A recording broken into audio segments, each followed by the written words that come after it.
오늘 제가 하나님 말씀을 준비하면서 제 마음속에서 계속 되뇌었던 찬양이 있었습니다. 그 찬양을 여러분과 함께 나누고 그리고 말씀을 전하고 싶습니다. 제가 마음속에 감동을 받은 찬양은 나 지금 말고 훗날에라는 찬양입니다. 이 찬양 나 지금 말고 훗날에라는 찬양은요, 코넬리우스라는 목사님이 작사한 곡입니다. 이분은 사고로 다리를 잃어버렸어요. 너무나 좀 극심한 고통 가운데 목사님이 되셨어요. 근데 목사님 되신 후에 목회를 하면서 사모님이 먼저 돌아가시게 되는 슬픔을 갖게 되었습니다. 제가 부른 이 노래의 가사를 사모님이 돌아가셨을 때 장례식장에서 이 시를 낭송했습니다. 나 지금 말고 훗날에 더 좋은 그 나라에서 이 눈물의 뜻을 알고 그 말씀 이해하리 라는 가사입니다. 여러분, 우리가 세상을 살아가면서 다 이해되고 다 알게 돼서 믿는 거 아니잖아요. 만약에 우리가 살아가면서 다 이해되고 다 알게 된다면 뭐 믿을 게 있어요? 이 세상에서는요, 우리가 이해되고 알게 되는 것보다 우리가 살아가면서 알지 못하는 그러한 고통 가운데서 살아갈 때가 더 많은 것을 우리의 삶을 통해서 경험하게 됩니다. 근데 중요한 것은 우리가 다 이해되지 않고 알게 되지 못하는 순간순간의 많은 일들과 고난과 문제들이요, 돌아보게 되면 하나님을 만나는 역사의 현장이 될 때가 있어요. 그 빌립보 교회가 바로 그렇게 세워진 교회입니다. 빌립보 교회는요, 유럽에 최초로 세워진 하나님의 교회였습니다. 사도행전 16장에 보면 바울이 2차 여행 중에 소아시아의 지역들의 교회들을 신방하고 전도하기 위해서 전도여행을 떠났습니다. 그런데 하나님은요, 바울을 통해서 소아시아를 향해서 전도하는 그 길을 다 막아버렸어요. 가는 곳마다 다 문제가 생기고 전도가 안 되고 하나님이 그 길을 꺾어서 찾고 다른 곳으로 하나님께서 움직이게 하십니다. 사도행전 16장 6절로 7절에서 이렇게 고백하는 것을 들을 수 있습니다. 함께 읽어보도록 하겠습니다. 성령이 아시아에서 말씀을 전하지 못하게 하시거늘 그들이 부르기아와 갈라디아 땅으로 다녀가 무시아 앞에 이르러 비두니아로 가고자 애쓰되 예수의 영이 허락하지 아니하시는지라. 아멘. 하나님 복음을 들고 소아시아에 있는 지역을 전도하기 위해서 가는데 예수의 영이 허락지 않아요. 허락지 않았다는 것은 뭡니까? 그 길을 계속해서 막았다는 거예요. 그 전도 길을 계속해서 하나님께서 허락하지 아니하시는 모습을 보게 됩니다. 바울의 계획과 하나님의 계획이 달라버렸어요. 바울은 분명히 자신이 소아시아를 향해서 전도 여행을 가야 된다고 생각했는데 하나님의 뜻은 소아시아가 아니라 다른 지역으로 가기를 하나님은 원하셨다는 것을 볼 수 있습니다. 소아시아의 전도길이 막힘과 동시에 바울이 환상 중에 하나님의 뜻을 듣게 됩니다. 9절로 10절 말씀인데요, 함께 읽어보겠습니다. 밤에 환상이 바울에게 보이니 마케도냐 사람 하나가 서서 그에게 청하여 이르되 마케도냐로 건너와서 우리를 도우라 하거늘 바울이 그 환상을 보았을 때 우리가 곧 마케도냐로 떠나기를 심쓰니 이는 하나님이 저 사람들에게 복음을 전하라고 우리를 부르신 줄로 인정함일러라. 아멘. 밤에 환상 중에 어떤 마케도냐 사람이에요. 마케도냐 사람인지 어떻게 알았는지 모르겠어요. 그들이 전통 옷을 입었겠죠. 그 사람이 계속 손짓을 하는 겁니다. 마케도냐라고 와서 우리를 도와달라, 우리를 도와달라. 이러한 환상 중에 이러한 모습을 보게 되었다는 거예요. 여기서 중요한 단어를 하나 발견하게 됩니다. 그 단어가 뭔지 아세요? 인정함이로라. 여러분, 인정한다는 게 뭡니까? 그래, 내가 잘못한 거 인정해. 그래, 네가 잘났다, 인정한다. 이거 말이에요. 그 말은 뭡니까? 내 생각이 틀리고 당신 생각이 옳습니다. 내가 인정합니다. 하나님의 그 영역을 받았던 그 바울이 하나님의 뜻에 의해서 뭐든지 다 일사천리로 하나님께서 계획한 대로 다 움직이는 것 같은데, 바울도요, 전도 여행을 하면서 끊임없이 인정하면서 살았어요. 인정하면서. 이게 아주 중요합니다. 인정했다는 것은 하나님을 믿고 완전하다고 생각했던 바울도 하나님 완전함을 주지 않았다는 거예요.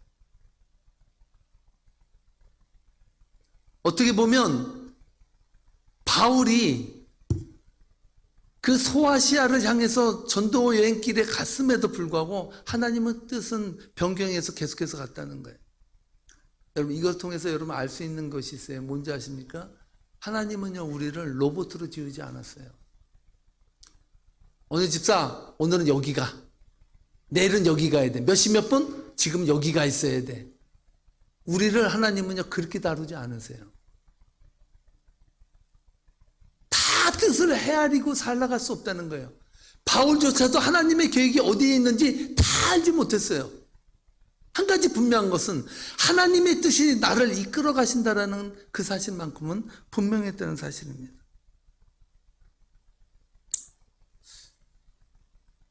여러분, 우리가 바울이 전도여행길을 나서면서 우리가 알 수 있는 것은요, 바울은요, 자신의 뜻대로 된 것보다요, 자신의 뜻대로 되지 않는 일이 더 많았습니다.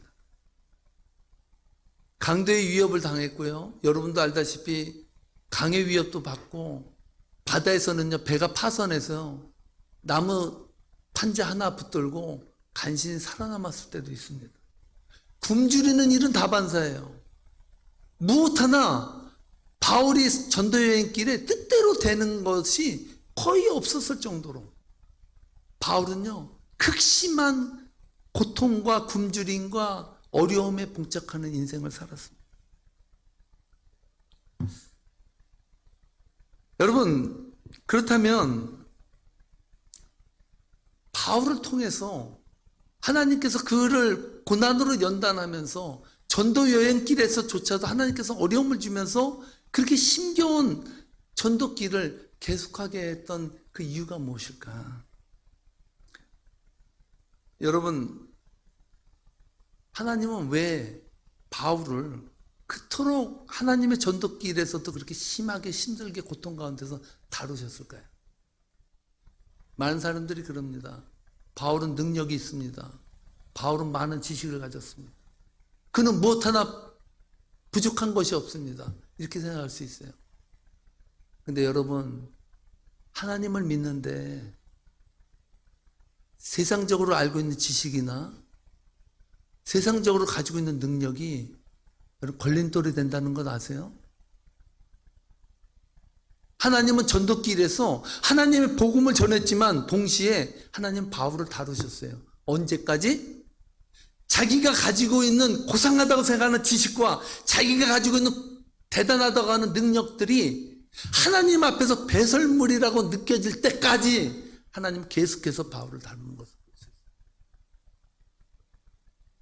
때로 하나님을 전하는데, 하나님을 믿는데 걸림돌이 여러분들이 가지고 있는 환경이 아니에요. 여러분들이 가지고 있는 문제가 아니에요. 여러분들이 가지고 살아간다고 하는 그 능력과 재능과 그 여러분들이 가지고 있는 재주들이 예수 그리스도를 믿는데 걸림돌이 된다는 거 아세요? 바울이 그 수많은 고난을 통해서 한 가지 깨달은 사실은 하나님께서 나의 인생을 이끌어 간다는 것을 인정했다는 거예요. 할렐루야. 이것이 믿음이에요. 이것이 믿음이에요. 내 힘으로 내 능력으로 나 가진 거 있다라고 생각하는 것으로 살아가는 것으로는 절대로 하나님 앞에 믿음을 쓸 수 없어요. 하나님은 바울의 입을 통해서 자신이 알고 있는 지식, 자신이 갖고 있는 능력들이 배설물 같고 하찮다고 느껴질 때까지 고난을 통해서 다루셨습니다. 그래서 바울에게 임한 고난은 바울의 입을 통해서 나는 아무것도 아닙니다. 여러분 따라하시 바랍니다. 나는 아무것도 아닙니다. 인생의 문제가 어디서 나온지 알아요? 나는 아무것이라고 생각하기 때문에. 나는 하나님 앞에서 그래도 뭔가 내세울 것이 있다라고 생각할 때 그때가 가장 위험할 때. 저는 그리스도인들에게 주신 하나님의 크신 은혜가 무엇이냐고 묻는다면요, 여러분 다르게 듣지 마세요. 제가 말씀 통해서 은혜 받은 것은 하나님이 우리에게 주신 가장 큰 축복은 인생이 내 뜻대로 되게 하지 않는 거예요. 내 뜻대로 안 돼. 이리 해도 안 돼. 저리 해도 안 돼. 내 뜻대로는 이렇게 하면 될 것 같은데 죽어도 안 돼. 그것은요,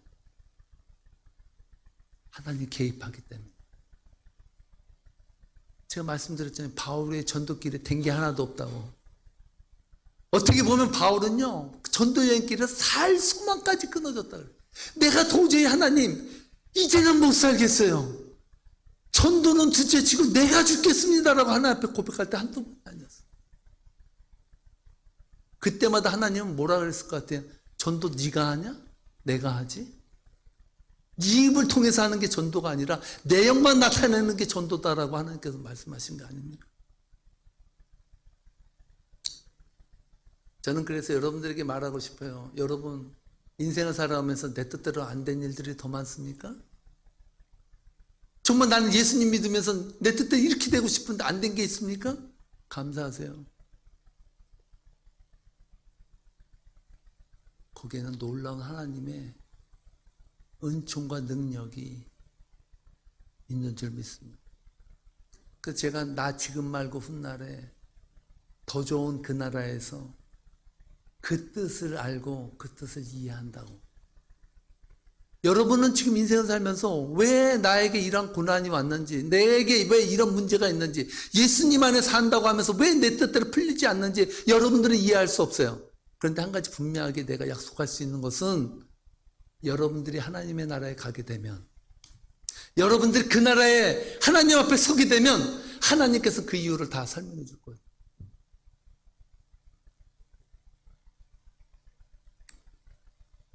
창세기 10장에 보면요, 아브람과 롯의 이야기가 나와요.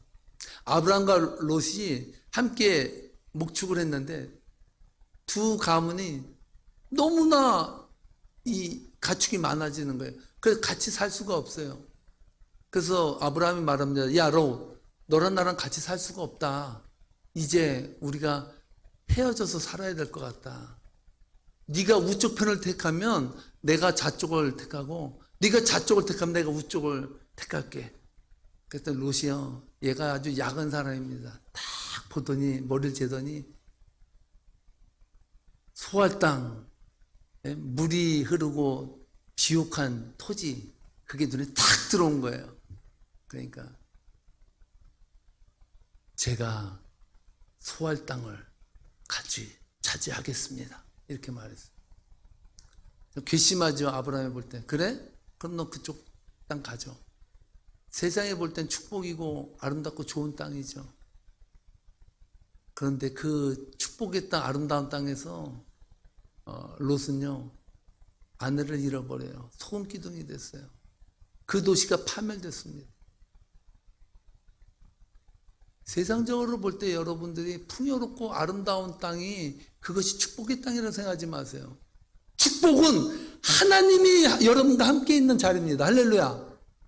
아무리 여러분들이 구중 궁궐에 여러분 살지라도 하나님이 없으면요, 그것은 축복이 아니라 정말 괴로운 나날들이에요. 중요한 것은 여러분들의 인생 가운데 하나님이 개입하고 계시냐, 하나님이 개입하고 계시지 아니하냐, 이 문제가 여러분들에게는 더 중요한 문제라. 그래서 인생 위험할 때는요, 위기와 문제와 환란이 일어날 때가 아니에요. 오히려 위기와 문제와 환란이 있으면요, 하나님 더 붙잡아요. 더 간절해져요. 더 하나님의 뜻을 구해요. 내 뜻이 안 되기 때문에 하나님의 뜻을 전적으로 신뢰해요. 가장 안전할 때는 환란의 때고 문제의 때예요. 그럼 위험한 때는 언제일까요? 잘 나갈 때, 세상 일이 내 뜻대로 다 될 때, 세상의 모든 것이 아무 문제 없이 돌아갈 때가 신앙 안에서는 가장 위험한 때라는 사실을 우리는 기억해야 된다는 거예요.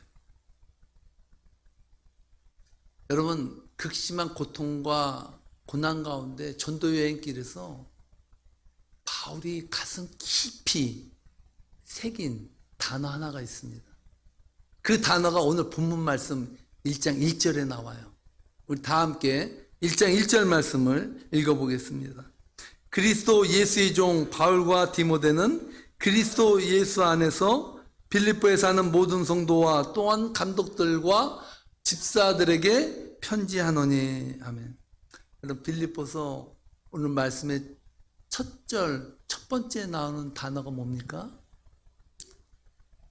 그리스도 예수의 종이라는. 여러분, 우리나라에도 옛날에 종이 있었어요. 그런데 로마 시대의 종과 조선 시대나 우리 옛날에 가졌던 종하고는 개념이 좀 달라요. 바울이 그리스도 예수의 종이라고 할 때 저 종의 단어는 헬라어로 둘로스입니다. 둘로스라는 단어는요, 노예라는 뜻이에요. 노예. 노예라는 단어는요, 완전히 인간 취급을 받지 못하는, 쉽게 얘기해서 가축을 쉴 때 어떻게 합니까? 한 마리, 두 마리, 세 마리 쉬듯이 노예는요, 재산 목록에 들어갔어요. 3개, 4개, 5개, 종 5개 이런 식이었다고요. 인격이 없어요. 종은 언제나 주인이 마음대로 언제나 죽일 수도 있어요. 동물이니까. 그게 종이에요. 바울은요, 그 극심한 고통과 고난과 문제를 당하면서 그의 내리 속에 박힌 한 가지 단어가 있는데, 그 단어가 나는 예수 그리스도의 종이라는 거예요.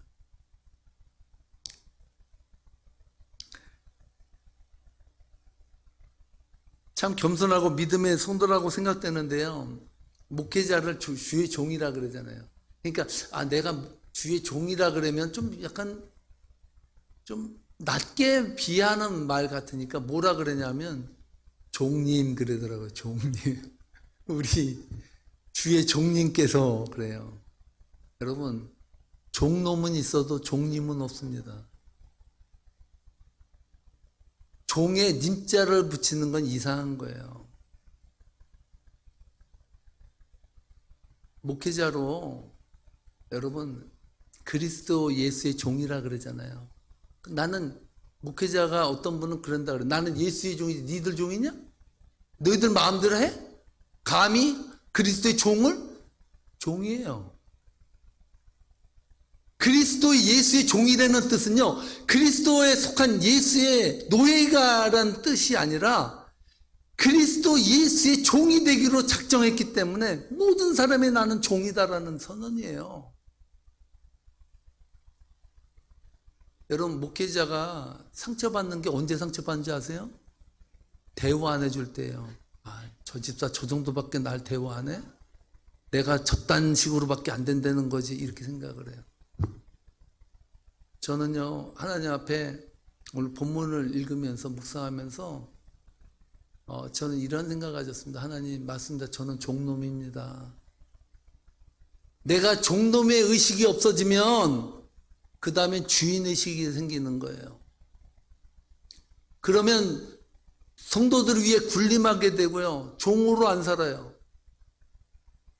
목회자는 딴 게 아니에요. 목회자는 여러분들의 종이에요. 그리스도의 종이기 때문에 여러분들의 종이에요. 여러분들 섬기는 사람이에요. 대우받으려고 하면 그때부터 문제가 생기는 거예요. 여러분, 직분을 받아도 마찬가지예요. 교회에서 직분을 받으면 여러분이 종놈이 되는 거지 종님이 되는 게 아니에요. 여러분들이 직분을 받는 것은 섬기라고 하나님 앞에 주신 하나님께서 종으로서 그리스도의 종답게 살라고 여러분들에게 준 직분이지, 여러분들이 그 직분을 가지고 누리고 권세 부리고 여러분들이 갑질하라고 주는 그런 직분이 절대 아니라는 거예요. 교회의 문제가 어디서 나옵니까?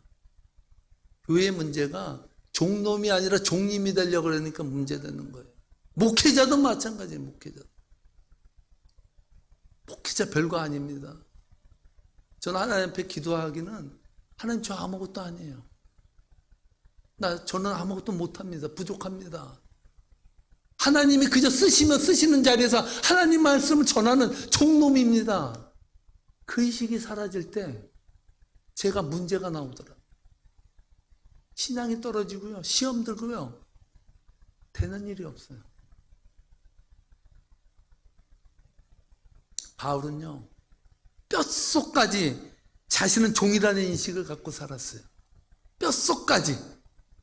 저는 바울을 통해서 행복한 신앙생활을 하는 첫 번째 조건을 발견하게 되는데요. 따라하시기 바랍니다. 나는 종이라는 인식을 잊어먹지 말자. 여러분, 종이 행복할 수 있는 조건은요, 종임을 인정하며 종처럼 사는 거예요. 종이요, 나 종 아니라고, 왜 나를 무시하냐고, 난 종보다 좀 낫다고 생각할 때 문제가 나요. 종이 행복할 때는요, 종인 걸 알고 종처럼 닮는 것이 가장 큰 행복한 거예요. 그리스도인은 예수 그리스도의 종이에요. 다른 게 아니에요. 자꾸 사람 보면 섭하고요, 사람 보면 시험 들고요, 사람 의식하고. 여러분, 우리는 다 그리스도 안에서 종이라고 해요. 그리스도 안에서 종. 제가 이번에 뉴스를 이렇게 보다가 아주 재미난 사진 한 장을 발견했습니다. 그 사진이 바로 지금 보내드린 저 사진인데, 저장성에 사는 중국인 부부입니다. 저 아줌마인가요? 저 여인이 원래부터 저렇게 뚱뚱하지 않았습니다. 결혼할 때는 50kg였습니다. 근데 지금은 200kg입니다. 남편 만나고 나서 150kg가 쪘습니다. 저 여자 소원은 산골에서 오래 살았기 때문에 먹고 싶은 것을 다 먹어보는 게 인생의 소원이었대요. 그 남편 만나고 남편에게 그렇게 얘기를 했다는 거예요. 저는요, 너무나도 어려운 가정에서, 어려운 산골에서 살아서 먹는 걸 잘 못 먹어봤습니다. 저는 먹고 싶은 거를 실컷 먹어보는 게 소원입니다. 그래서 남편이 결혼할 때 조건이 당신 먹고 싶은 것을 항상 대기해 주겠소. 이것을 결혼 조건으로 내걸었대요. 그 결혼을 했는데 원하는 대로 다 사다 줬더니 저런 꼴이 된 것입니다. 그런데 저 남편이 뭐라 그런지 알아요? 저 얼마나 남편이 사랑스럽고 해맑습니까? 그래도 좋아. 나는 뚱뚱한 당신의 모습도 사랑스럽소, 이랬다는 거예요. 그런데 너무 살이 찌다 보니까 건강에 이상이 오니까 현대 과학을 빌려서 지방 흡입술인가? 그것을 통해서 빼야 된다는 그런 결론에 다다랐다 그래요. 제가 저 사진을 보면서 은혜 받은 것은요, 야, 저런 여자를 사랑스럽게 보는 그 남편에게 저 여자는 얼마나 값질까. 세상 사람들이 볼 땐 뚱뚱하다 뭐라고 욕할지 모르고 비난할지 모르겠지만 남편이 괜찮다는데 어떡할 거예요, 남편이. 저는 하나님 앞에서 여러분들도 그렇다고 생각해요. 하나님한테 인정받으면 돼요. 자꾸 사람 의식해서 사람에게 대우받고 사람에게 인정받고요, 사람 의식해서 무언가 하려고 그러면요, 쇼가 나와요. 목회자도 마찬가지예요. 그냥 있는 대로 목회하면 돼요. 뭐 특출나게 제가 용 빼는 재주 있습니까? 그냥 하나님 말씀을 여러분들에게 진실하게 전하면 되는 거예요. 다른 건 하나님께서 책임지는 것이죠. 그리스도인은, 따라하시기 바랍니다. 그리스도인은 그리스도의 노예다. 여러분 인생 신앙생활을 행복하게 하고 싶습니까? 그렇다면 철저하게 노예가 되세요. 그리스도의 노예가 되세요. 그 안에 붙들리세요. 그게 행복이에요. 여러분 교회 신앙생활에서 불행하고 답답하고 힘든 건요 딴 거 아니에요. 노예의식이 사라져서 그래요. 노예의식이. 자꾸 주인의식이 들어오다 보니까 하나님의 자리에 우리가 들어가 있는 것입니다. 말씀 마치겠습니다. 사랑하는 성도 여러분, 여러분 행복하세요? 저는 오늘 말씀 전에 기도할 때 하나님께 물었습니다. 하나님, 저는 행복합니다. 내가 세상에 가져서가 아니라 예수님 안에서 종이 됐다라는 생각이 제 머릿속에 들어왔다는 그 사실 때문에 저는 행복합니다. 우리 사랑하는 성도님들도 이 행복을 누리는 복된 성도 되시기를 주님으로 축복합니다. 축복합니다. 기도하시겠습니다.